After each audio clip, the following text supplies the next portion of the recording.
Quando acaba a Primeira Guerra Mundial e a Alemanha é derrotada, a Alemanha entra numa crise financeira, moral, de autoestima muito grande.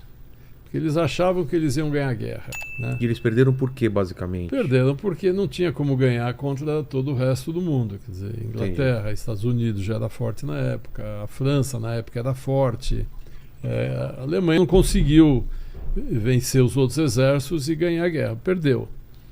E o país entra numa crise muito grande. E a gente sabe que quando um país está numa crise muito grande, o povo começa a procurar um milagre, um salvador da pátria. E procurar culpados também, né? E procurar culpados. Hitler tinha sido um estafeta na Primeira Guerra Mundial. Ele não chegou a ser soldado, ele era um mensageiro entre trincheiras. Tá.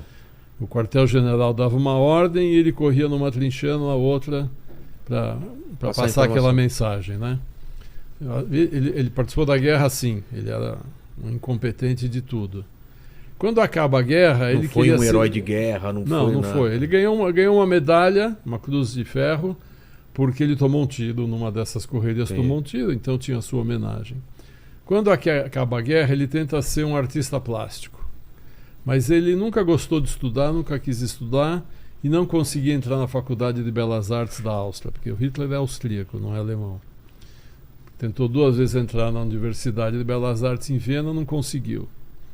Aí ele roda para cá, roda para lá, não sabia muito o que fazer e resolve ir para a Alemanha. Encurtando a história, ele resolve para a Alemanha. Como ele não tem atividade, não tem profissão, ele resolve virar político. E entra num pequeno partido que existia na Alemanha, chamado Partido Nacional Socialista dos Trabalhadores Alemães. Era um partido que tinha 50 e poucos membros, mas na carteirinha eles diziam que tinham 500 e tanto, para enganar as pessoas. E o Hitler, como era muito esperto, muito vivo, ele pensou assim: se eu entrar num partido grande, eu vou ser pequeno. Se eu entrar num partido pequeno, eu posso ser grande. Então ele entra nesse partido, o partido passa a se chamar Partido Nazista, para facilitar as pessoas. E a palavra nazista significa o quê? Então, vem da Partido Nacional Socialista dos Trabalhadores Alemães. Como é que fala em alemão isso? Nacionalsozialistische Nazi. As primeiras palavras são Nazi.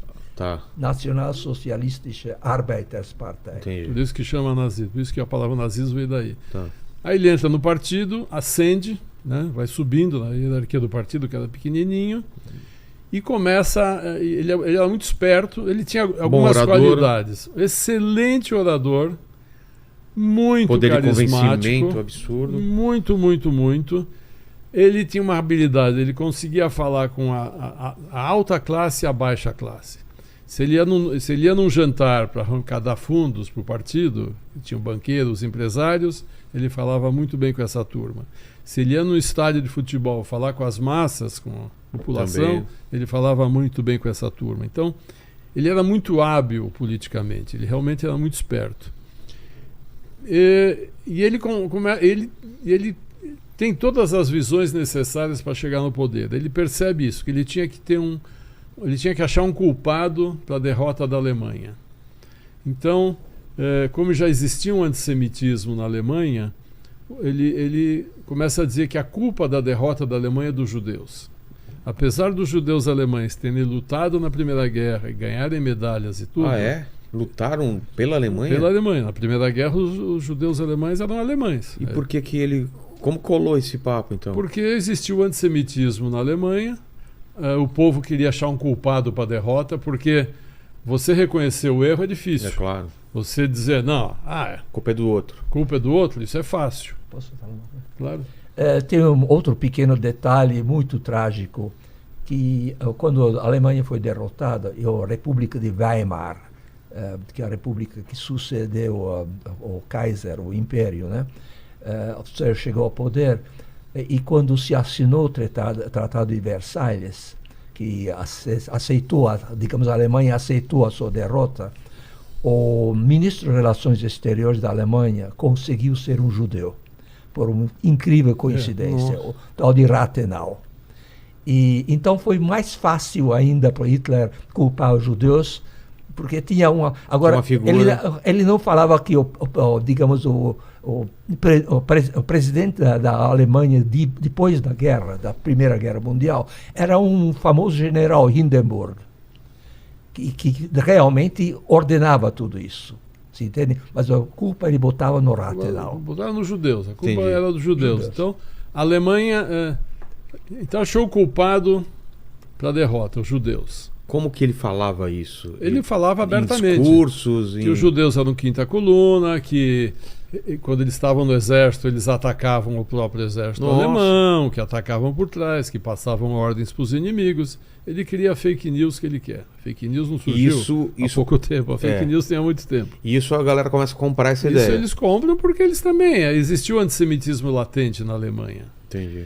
Depois, com a derrota da Alemanha, ela tem que pagar uma indenização muito grande para quem venceu a guerra, porque ela que causou a guerra. Então, a Alemanha se endivida muito, a economia alemã vai para o buraco, depois vem a crise de 29 no mundo, que também leva o mundo inteiro para o buraco. A Alemanha fica numa situação muito ruim. A culpa de quem? Dos judeus, e depois ele também começa a culpar os comunistas. Ah, é? Culpava os dois, comunistas e judeus, mas principalmente os judeus. Tinham negros também? Não tinha negro na Alemanha nessa época, era muito ciganos? raro. Ciganos tinha, mas não entrava nesse momento, não. Eles não se preocupavam com os ciganos. Tá. Os culpados eram os judeus, porque ele dizia que os judeus dominavam o mundo, tem essa mentira eterna de que os judeus dominam o mundo, e quando na verdade a Alemanha, 0,8% da população alemã eram judeus. A Alemanha na época tinha 65 milhões de habitantes e 600 mil judeus. Espalhados por toda a Alemanha. Espalhados pela Alemanha. Tá. Mas a culpa é da derrota dos alemães. Por que nós estamos na crise financeira? Os judeus. Como é que a gente faz? Tem que culpar os judeus e tal. E com isso ele começa a subir. O Partido Nazista vai ganhando poder. Aí acontece coisa aqui, golpes daqui e dali. Em 1933, o Partido Nazista conquista 30% das cadeiras do parlamento alemão. Um partido pequeno consegue... cresce por causa disso, porque ele... Tá. Nós perdemos a guerra. Ele dá uma resposta que o pessoal estava querendo. Queria ouvir. Contava fake news que ele queria, a mentira que ele queria, e o povo comprava que precisava comprar. E ele passou a ser considerado o salvador da pátria. Ele era o grande homem que podia salvar a Alemanha. Passou a ser idolatrado. E ele tinha um marketing sensacional. Aquele bigodinho ridículo dele era uma marca registrada. O cabelinho que caía na testa. Ele ensaiava os discursos na frente do espelho. Ele era um ator. Ele realmente era brilhante nisso. E ele se cercou, por exemplo, ele pegou o Joseph Goebbels, era um jornalista muito talentoso, que administrava toda a propaganda dele. Então, poderosa, né? Poderosíssima. Televisão. Televisão não tinha rádio, jornal, cinema, teatro. Uma mentira repetida muitas vezes acaba sendo verdade. Isso o próprio Hitler já falava antes. É mesmo? Se você falar, se você mentir, as pessoas eventualmente vão começar a acreditar. Entendi. Então, o Goebbels cuidou de toda a comunicação na Alemanha. A coisa foi muito bem feita. O Partido Nazista ganhou 30% das cadeiras do parlamento, aí eles deram um golpe de Estado e tomaram conta da Alemanha. Mas a gente tem que pensar o seguinte, os alemães votaram no Partido Nazista. Certo. O golpe veio depois que eles já estavam... então ele foi eleito... Foi eleito com 33%... Democraticamente. Era um parlamentarismo... A Alemanha ficou com 30% das cadeiras do parlamento. Aí teve o golpe lá da queima do parlamento, do Bundestag, que ninguém sabe se pegou fogo, se puseram fogo, e com isso ele tomou conta. Aí virou um partido único. Tá. Caçou os comunistas e tal. Nesse momento, ele dizia que ele tinha que eliminar os judeus da Alemanha. Eliminar os judeus não queria dizer matar os judeus, eliminar. Né? Aí ele começa, quando ele chega no poder em 1933, ele faz o primeiro campo de concentração em Dachau, na cidade de Dachau, que é na verdade é um campo de prisioneiros políticos. Então, comunistas, padres que falavam mal do nazismo nas igrejas, homossexuais, prisioneiros comuns, são mandados para o campo de Dachau. Então, Dachau passa a ser um campo experimental para o que ia acontecer depois. Então, em Dachau ele já fazia os prisioneiros passarem fome, trabalhar muito, apanhar. E ele pegava sempre, tinha um grupo, vamos dizer, um grupo de 200 prisioneiros. Lá tinha comunista, homossexual, testemunha de Jeová também era preso. Porque testemunha de Jeová não pegava em armas. Então, se não pegava em armas, não servia para a Alemanha. Comunistas, esse pessoal ia para o grupo, vamos dizer, 200 pessoas. Um criminoso violento virava o cara que ia tomar conta desse grupo. Então você pega um grupo lá de políticos, de padres, não sei o quê, e bota um assassino para tomar conta, a gente já vê que já começa a acontecer coisa errada ali. E assim eles começam a dominar grandes quantidades de pessoas com pouca mão de obra. Então Dachau foi um campo experimental, foi o primeiro campo da Alemanha. Aí ele continuou com o discurso: os judeus têm que ser destruídos, os judeus têm que ser eliminados, os comunistas são nossos inimigos. Aí em 1939, 1º de setembro de 1939, começa a Segunda Guerra Mundial, quando ele invade a Polônia. Qual que era o intuito? Era da Polônia e chegar até a Rússia. Era expandir para... Era um negócio chamado Lebensraum. Então, em 1º de setembro de 1939, a Alemanha invade a Polônia. Por quê? Existia um estudo, uma teoria na Alemanha chamado Lebensraum, que é conquista do espaço vital. Tá. Isso foi feito, não lembro se era o historiador, um filósofo alemão que criou essa palavra Lebensraum, que é o espaço vital, que dizia o seguinte: a Alemanha era um país pequeno, com 65 milhões de habitantes, precisava espaço para crescer. O que seria esse espaço? As terras férteis do leste europeu. Polônia, Hungria, os países bálticos, e a Rússia, inclusive. Que era um terreno bom. Os terrenos bons para agricultura. E lá, então, eles iam fazer fazendas para os alemães. Eles iam conquistar, entendi, acabar com a população local e tomar conta do lugar. Porque os eslavos também eram considerados inferiores. No nazismo existia uma escala, que eles criaram uma escala de eugenia, que não existe nunca, onde os arianos, que são os alemães, estão no topo da pirâmide. Embaixo vem o pessoal da Escandinávia, os nórdicos, Sei. E vai baixando.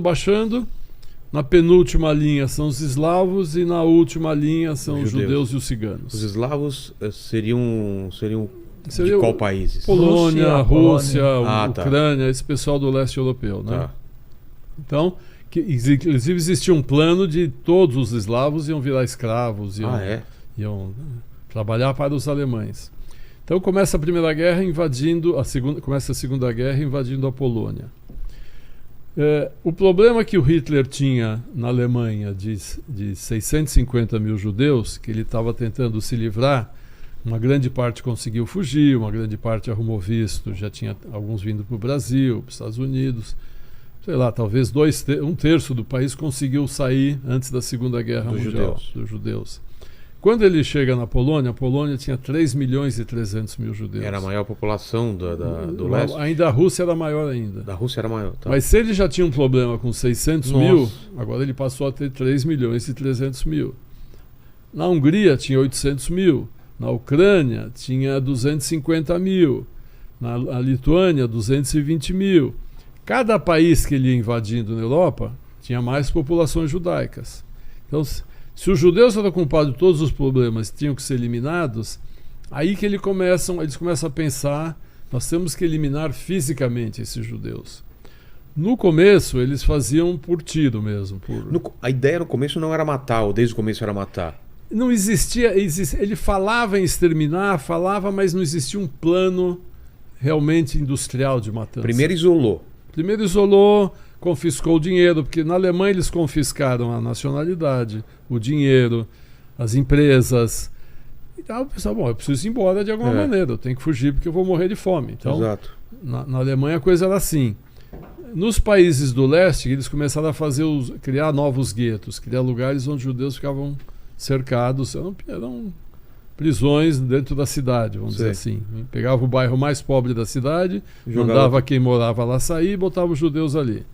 Se cabia antes 1.000 e lá tinha 5.000, não era problema dos alemães. Entendi. Mas aí eles fizeram: não, nós temos que matar, são milhões. E as casas dos judeus sendo ocupadas pelos alemães. Os arianos, os alemães é que ocupavam.